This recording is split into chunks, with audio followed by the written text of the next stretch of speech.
Evet değerli hemşerilerim, kıymetli soydaşlarım, biliyorsunuz dün Suriye'de milletvekili seçimi vardı.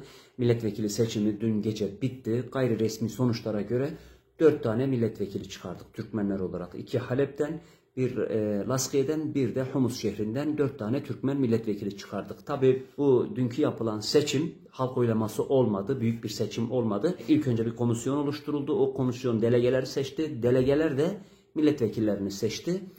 Bu seçime göre Halep yöresinden 2 tane milletvekili çıkardık. Bir Laskiye'den, bir de Humus'tan çıkardık. Tabii bu rakam az mı? Evet. Azın bile azı. Yani nüfusa göre, Türkmenlerin 3 milyonluk nüfusuna göre çok çok az. Tabii bu birinci etap. Şimdi bir de Cumhurbaşkanlığının kontenjan ataması olacak. Yani Cumhurbaşkanının anayasaya göre 70 tane milletvekili atama şansı var. Yani bu seçilenlerin dışında kendi 70 tane de kontenjandan atacak. Bu kontenjandan da en az 2 milletvekili bekliyoruz. Çünkü duyumlarını aldık. Sözde bir liste gitmiş. En az 2 tane oradan vekil bekliyoruz. Şimdi dünkü seçime göre oy çoğunluğunun sıralamasına göre Halep yöresinden Avukat Mehit İsa 90 delege oyuyla Halep'ten 2. sıradan milletvekili oldu. Yani Halep merkezde 14 milletvekili var. Bunun 2. sırasında rahmetli Seyfettin İsa'nın oğlu, yani bizim Fehim komutanımızın abisinin oğlu, o 2. sıradan milletvekili seçildi. Kendisini tebrik ediyoruz. İkinci Humus yöresi. Yani Humus da çok önemli bizim için. Biliyorsunuz Humus'ta çok Türkmen var. Oradan da Doktor Muhammed Velid Bekir 127 oyla 7. sıradan milletvekili seçildi. Yani bir milletvekili çıkarabildik Humus şehrinden ama olsun. Kontenjandan da inşallah bir isim gelir.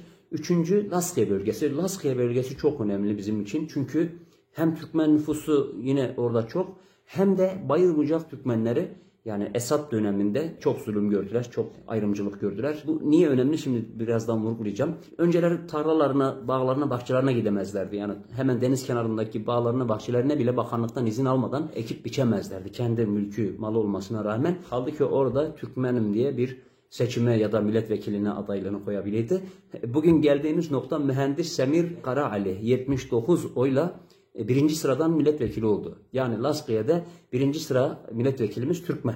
3 milletvekili var merkezde. 1. sırada Türkmen milletvekilimiz seçildi. Kendisini tebrik ediyoruz. Tabii bu da bizim için bir gurur oldu. Dünün Türkmenleri o şekildeyken bugün 1. sıradan Laskiye'de milletvekili oldu. Kendisini kutlarım.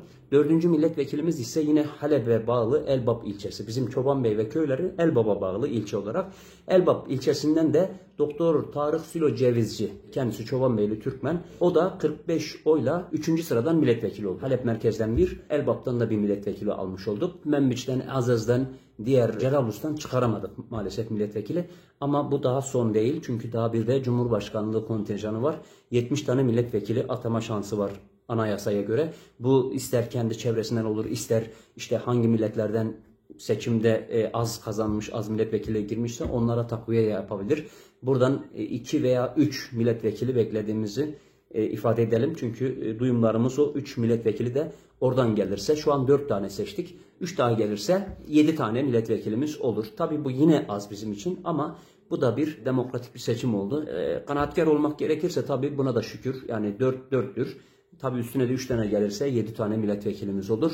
Ben bütün seçilen milletvekillerimize başarılar diliyorum. 70 milletvekilinin ataması da yapıldıktan sonra netleşir tam liste. Ay sonuna kadar mecliste yemin törenlerini yapıp görevlerine başlayacaklar. Benim onlardan ricam, Türkmen olarak ilk önce bizim Türkmenlerin haklarının eşit bir şekilde talep edilmesi ve eşit bir şekilde dağılması. Geçmiş geçmişte kaldı. Artık küslüğü, dargınlığı bir tarafa bırakmak lazım. Artık istikamet Şam, orada da Türkmenlerin hakları masaya yatırılacak. Orada Türkmenlerin hakları eşit bir şekilde talep edilecek ve eşit bir şekilde bölüştürülecek. Bu da bizim için büyük bir başarı. Suriye Türkmenleri 4 de olsa ya da 7 milletvekili de olsa meclise girdik. Yani daha önceki dönemlerde, Esad dönemlerinde bir milletvekili çıkarırlardı ya da hiç çıkarmazlardı. Çıkardıkları vekile de sadece isim olarak, yani Türkmenlerden de bir tane isim var ama bir günden bir güne mecliste elini kaldırıp da bir şey istemez ya da memleketine, milletine bir faydası olmaz. Ben ona vekil de demiyorum, yani bizi vekilimiz değildi.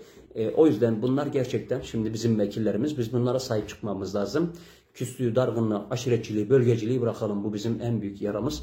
Artık bizim geleceğe emin adımlarla yürümemiz lazım. Hepsine başarılar diliyorum. İnşallah önümüzdeki günlerde yemin törenlerini falan yaptıktan sonra bunlarla ilgili kısa kısa açıklamalar yine yaparız, sizleri bilgilendiririz. Allah'a emanet olun, kalın sağlıcakla.